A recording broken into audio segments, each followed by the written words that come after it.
Hey guys, a couple weeks ago I introduced you to a book called Built to Last by Jim Collins. Well, after Jim Collins wrote Built to Last and that ended up on New York Times bestseller, he was confronted with the idea that many of the companies he talked about in Built to Last were already great companies.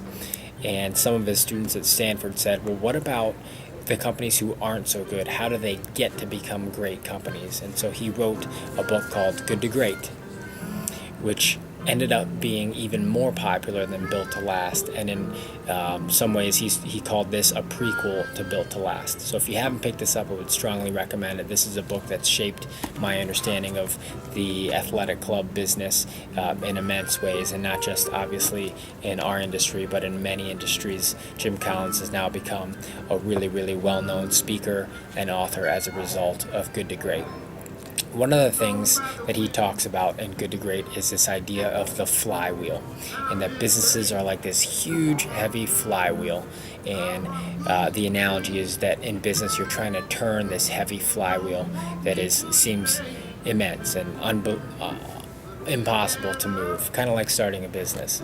And so you start turning it, and you put in a ton of effort, and you give it that first push, and finally, after tons and tons of toil, that flywheel starts to make its first revolution, and it's going, and as it's going, it's got a little bit more momentum, and then when it has momentum, it becomes easier for the second revolution, and then the third one comes even easier because you have this momentum, and then the fourth, and then eventually that flywheel is turning and turning on its own with its own momentum and going. And that's an analogy that Collins gives for businesses, that all of your efforts, if they are concentrated and happen with consistency, combine to make this fast-moving business and organization that ends up really succeeding and fulfilling what you want it to be.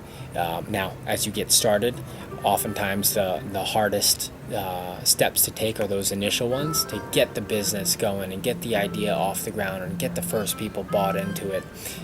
But as you go and you gain momentum and you stay consistent year after year, month after month, and you stay true to your vision, eventually the organization goes from being a good idea to a great idea, a good organization to a great organization. And that's probably one of the main things I took from Collins' book. Would encourage you to pick it up, and love to hear your feedback if you've read it. Maybe you didn't like it so much, but feel free to comment on this video or send me an email, brianw@cpacweb.com, and we'll talk to you next week. Thanks.